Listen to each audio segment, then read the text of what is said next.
Hi, you guys. It's 5 o'clock. Welcome back to Audrey's Reading Area.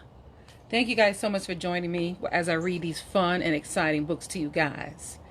Now, today is, what is today, you guys? All right. You got it. Educational Tuesdays. Educational Tuesday. So, the fun and exciting book that I got for you guys today is Sky Tales. Sky Tales is written by Michael Bergen, illustrated by Andrea Wesson. Let's see what we got for you. Introduction. People today know many things about what we see in the sky. Scientists have studied our solar system. We have learned much about the sun, the moon, the stars, and the planets.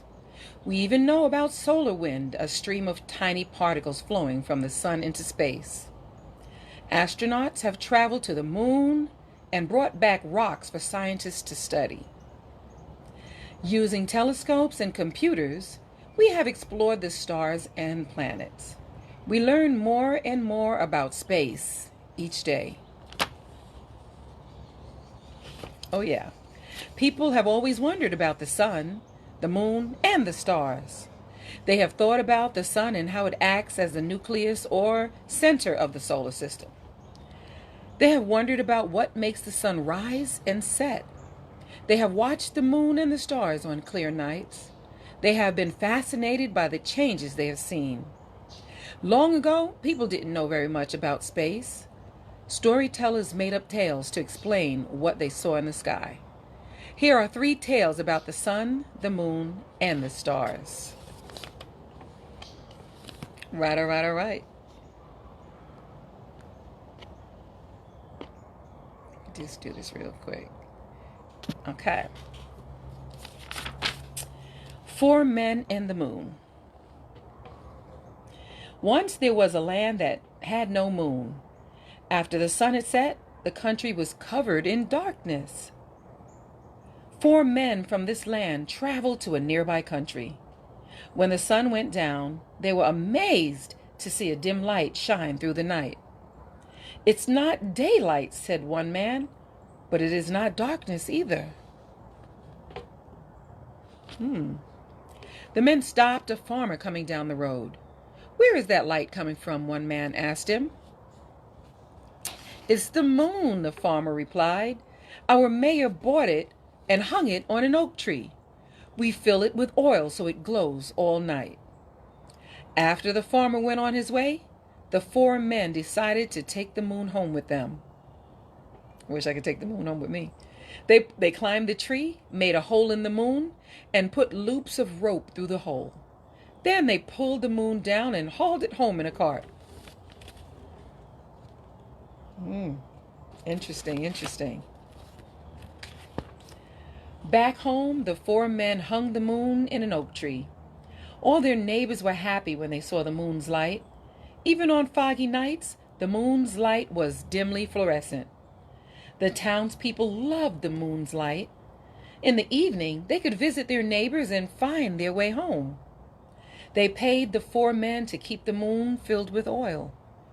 Time passed, and the 4 men had taken care of that moon for years. Now they were tired of doing that task. One day they let all the oil burn away. The night sky was dark once again. What happened? The townspeople wondered. Where had the moon gone? Only one young boy knew. He had watched his father take care of the moon for years. The boy filled the moon with oil, and once again the moon lit up the night sky. The boy knew what to do, so the night sky would not be dark again. With all his strength, he threw the moon up into the sky. A mysterious force kept it there. From that day on, no one has had to take care of the moon. It has been shining brightly ever since. All right. Star money. Once upon a time, a young woman lived in a small cottage at the edge of a town. One day she went to look for work. A kindly baker offered her work in his shop. Her first day was filled with new experiences. She loved the smell of freshly baked bread. On her way home, she walked along the icy road. It was winter, so she had on her plain woolen coat and her old red mittens. In her pocket was a piece of bread. A piece of bread. As she walked, she hummed. She had stopped to look at a tiny sparrow when an old woman came up to her. "Do you have a piece of bread for a very hungry woman?" the old woman asked. Then she added, "Please."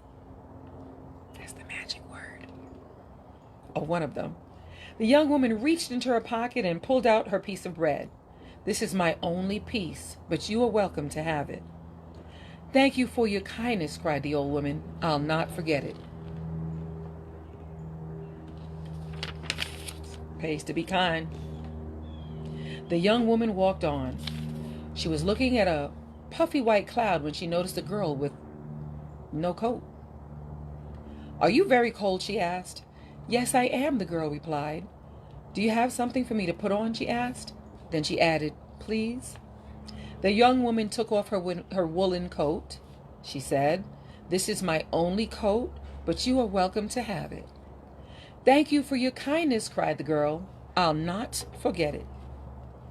The young woman had hardly gone much further when she saw a boy whose hands were red with cold. He just looked up at her.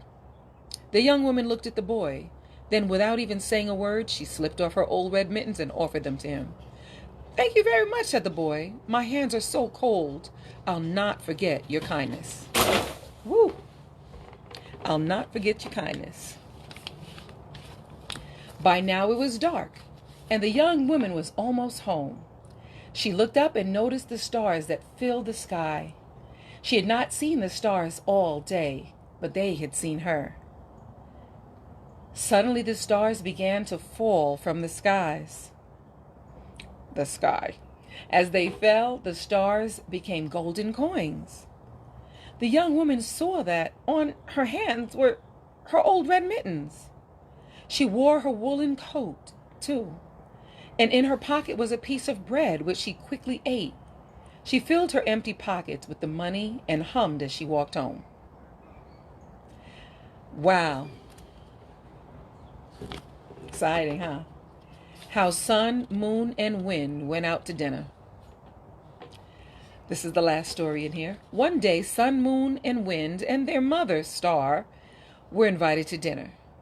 They were invited to the home of thunder and lightning. Woo! Star was not feeling well and decided to stay home. Sun and wind couldn't wait for the huge feast they knew thunder and lightning would serve. When they all had arrived, sun and wind began to eat. Being greedy, they filled their plates with huge amounts of food. Being selfish, they did not think about their mother.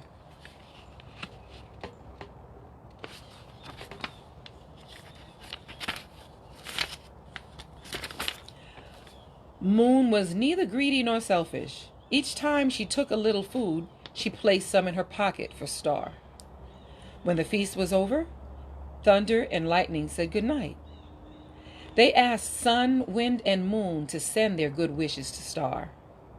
When they returned home, Star was awake. She had been watching them from afar. She asked sun and wind whether they had brought anything home for her. They said they had not. "Well, my dear Moon," Star said, "have you brought anything home for me?" "Why, yes, Mother," said Moon, as she brought out her wonderful treats. Star spoke to the sun. "Because you did not remember your mother," she said, "you shall be punished. From now on, your rays will be very hot. People will look away from you when you appear." "Wind," Star said, "because you did not remember your mother, you shall be punished. From now on, your wind will be very cold. People will turn away from you when you appear."